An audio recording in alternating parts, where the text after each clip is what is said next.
안녕하세요. 오늘 저희가 함께 살펴볼 말씀은 미국 뉴저지 찬영교회에서 전해진 설교 누가 내 어머니이냐입니다. 네, 마가복음 3장 말씀이죠. 맞아요.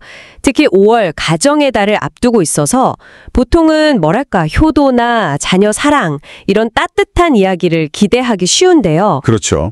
이 설교는 예수님의 약간은 충격적인 질문에서 시작해요. 가족들이 예수님을 찾아왔는데 누가 내 어머니며 내 형제들이냐 이렇게 되물으셨다는 거죠. 네, 그 부분만 딱 들으면 좀 당황스러울 수 있어요. 아니, 가족이 왔는데 왜 저러시나 싶기도 하고요. 맞아요. 서운할 수도 있을 것 같고요. 그리고 설교에서는 이 말씀뿐 아니라 다른 비슷한 맥락의 말씀들도 같이 다루고 있어요. 예를 들면 자기를 따르려면 부모, 처자, 형제자매 심지어 자기 목숨까지 미워해야 한다. 누가복음 말씀이죠. 그 미워해야 한다는 표현. 정말 강하죠. 네. 또 아버지 장례 치르고 오겠다는 제자한테는 죽은 자들의 장례는 죽은 자들이 치르게 두어라. 이런 말씀들. 듣기만 해도 좀 아찔한데요? 이게 가족 관계를 그냥 부정하시는 것처럼 들릴 소지가 다분하잖아요. 네, 그래서 처음엔 오해하기 쉽습니다. 설교에서도 바로 그 점을 짚어주는데요. 이게 단순히 가족을 파괴하거나 무시하려는 의도가 아니라는 거예요. 그럼 어떤 의미로 해석해야 할까요? 오히려 당시 유대 사회나 오늘날 우리 사회도 마찬가지일 수 있는데 혈연 중심의 가족 가치가 너무 절대화되는 걸 경계하신 거죠. 절대화된다는 건 구체적으로 어떤 걸까요? 예를 들어서 가족, 특히 자녀의 성공을 위해서 막 모든 걸 쏟아붓는 모습 있잖아요. 근데 그게 신앙보다 더 우선시될 때.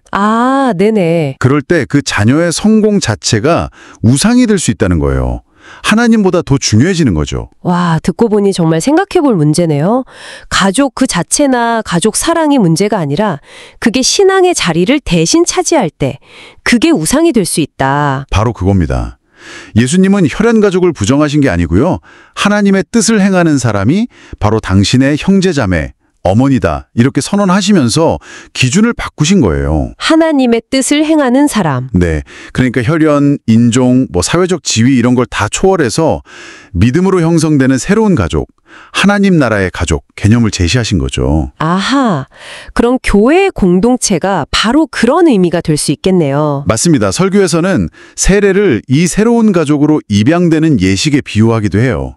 교회 공동체가 함께 신앙 안에서 아이들을 키우고 서로를 돌보는 책임을 진다는 거죠. 특히 이민 사회처럼 원래 가족과 떨어져 있거나 좀 외로움을 느끼기 쉬운 환경에서는 이 교회 공동체라는 새로운 가족의 의미가 정말 크게 다가올 수 있겠어요. 그렇죠. 정말 큰 위로와 힘이 될 수 있습니다. 그냥 친목 모임이 아니라 진짜 영적인 가족이 되는 거니까요. 우리가 교회에서 형제님, 자매님 부르는 게 그냥 호칭이 아니었군요. 정말 한 가족이라는 의미였네요. 네.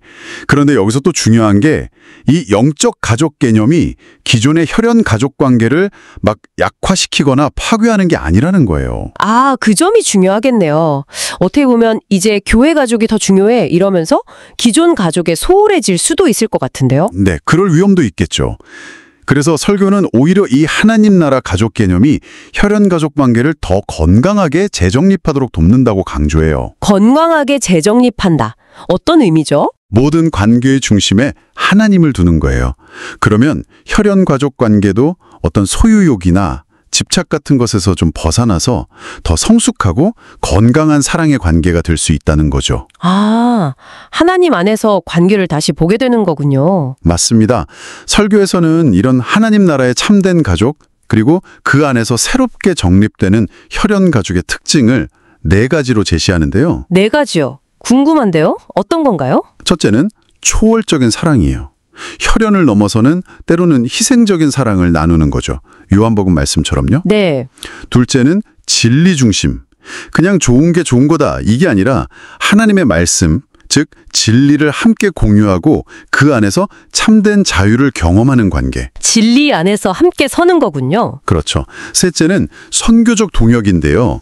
우리 가족끼리만 잘 지내는 게 아니라 하나님 나라 확장이라는 공동의 사명을 위해 함께 힘쓰는 파트너가 되는 거예요. 가족이 선교의 동역자? 멋진데요? 마지막 넷째는 영원한 유산 공유입니다. 이 땅에 돈이나 명예가 아니라 썩지 않을 영적인 유산, 하늘의 가치를 함께 추구하고 다음 세대에 물려주는 관계죠. 와, 들어보니까 부부가 그냥 부부가 아니라 선교 파트너가 되고, 부모는 자녀에게 신앙의 선배이자 교사가 되고, 또 자녀는 부모님을 영적 유산을 물려주신 분으로 존경하고, 정말 이상적인 모습이네요. 네, 그렇죠. 어쩌면 요즘처럼 다들 스마트폰만 보고 서로 좀 고립되기 쉬운 시대에 이런 깊은 영적인 연결을 추구하는 가족 개념이 우리에게 더 큰 희망을 줄 수도 있겠다 싶어요. 맞아요.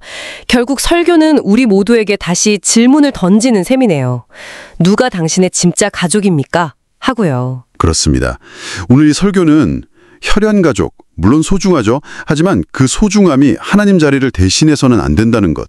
그리고 하나님 중심일 때 혈연 가족도 또 믿음으로 맺어진 교회 공동체라는 새로운 가족도 가장 건강하고 아름다운 모습이 될 수 있다는 걸 강조하고 있습니다. 네, 가정의 달에 누가 내 어머니냐는 이 예수님의 질문이 처음은 좀 당황스러웠지만 곱씹어 볼수록 우리 삶의 우선순위 또 관계의 본질을 깊이 돌아보게 만드는 것 같습니다. 맞아요.